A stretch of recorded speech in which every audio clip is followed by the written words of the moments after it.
अर्जुन तो वहां पड़ गया विष में जी। द्रौपदी कहती है छोड़ दो और भीम दादा कहते हैं मार दो।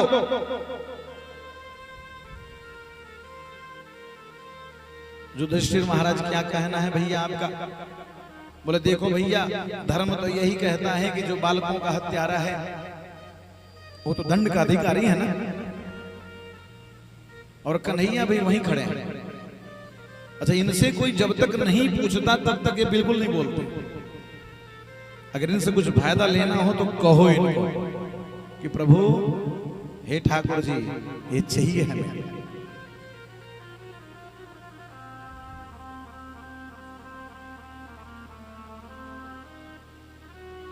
अर्जुन ने इशारा किया, संकेत किया, प्रभु हे केशव, हे कन्हैया, हे प्रभु आप ही बताओ ना कि क्या करना चाहिए। मैं तो बड़ा विस्मय में पड़ गया, मारूं छोड़ूं क्या करूं। भगवान ने और वहीं खड़े खड़े उसी सभा में इन्होंने भी एक निर्णय दे दिया। ब्रह्म बंधुर्न हन्तव्यम् आतताय बधार्हण। ब्रह्म बंधुर्न हन्तव्यम्, ब्राह्मण के बालकों का हत्या करने का शास्त्र नहीं बताता, परंतु आतताय बधार्हण, अगर कोई आतताई हो तो उसको वध भी कर देना चाहिए।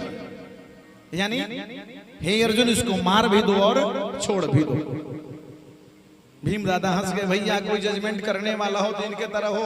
ऐसा कैसे हो सकता है कि आदमी को मार भी दो और छोड़ भी दो, ऐसा कैसे हो सकता है? एक क्षण देरी नहीं किया। भगवान ने कहा कि हे अर्जुन, हे भीम दादा, अर्जुन ने गीता श्रवण किया है, अर्जुन को पता है कि कैसे मार दो और कैसे छोड़ दो।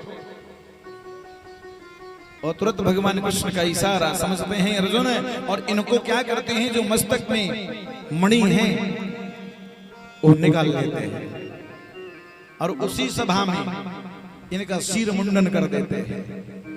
और मुंडन करके उसी सभा से लात मार करके धक्का दे करके और बाहर भगा देते, जाओ।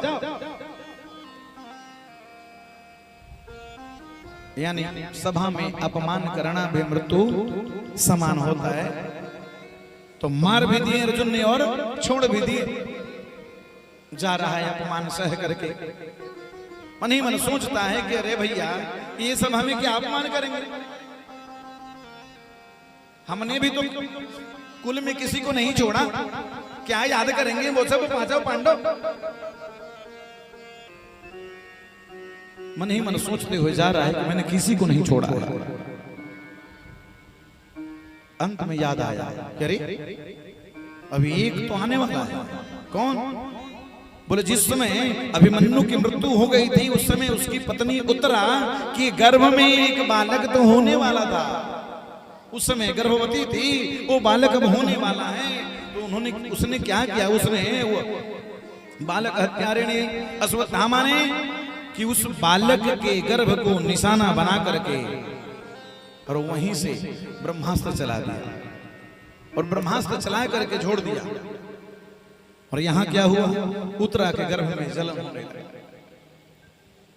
जब जलन होने लगा तो उत्तरा हाथ जोड़ करके पुकारती हैं भगवान कृष्ण को, हे प्रभु। एक चीज और विचार करें आप कि जब जब इन पांडवों के ऊपर विपत्ति आती है तो केवल एक ही को पुकारते हैं, दूसरे को नहीं पुकारते, केवल एक को पुकारते हैं। पाहि पाहि महायोगिन देव देव जगतपते, हे जगतपति आपके शरण में हम हैं, इसलिए हमारे जो गर्भ में जलन है प्रभु, इस जलन का शांत करो प्रभु। शायद ऐसा लगता हो कि गर्भ के बालक का है कोई न कोई यहाँ पे शत्रु है, दुश्मन है प्रभु, इसलिए इस गर्भ के बालक को आप बचाएं प्रभु, आपके कृपा से। नान्यम त्वद्भयं यस्य यत्र मित्रो परस्परम। ये लगता है कि गर्भ के बालक की मृत्यु हो जाएगी प्रभु, इसलिए आप आकर के हे नाथ कामम दहतु माम नाथ, ऐसा लगता है कि कोई आग का गोला ही हमारे गर्भ में रखा। इस आग के गोले को शांत करो प्रभु आप।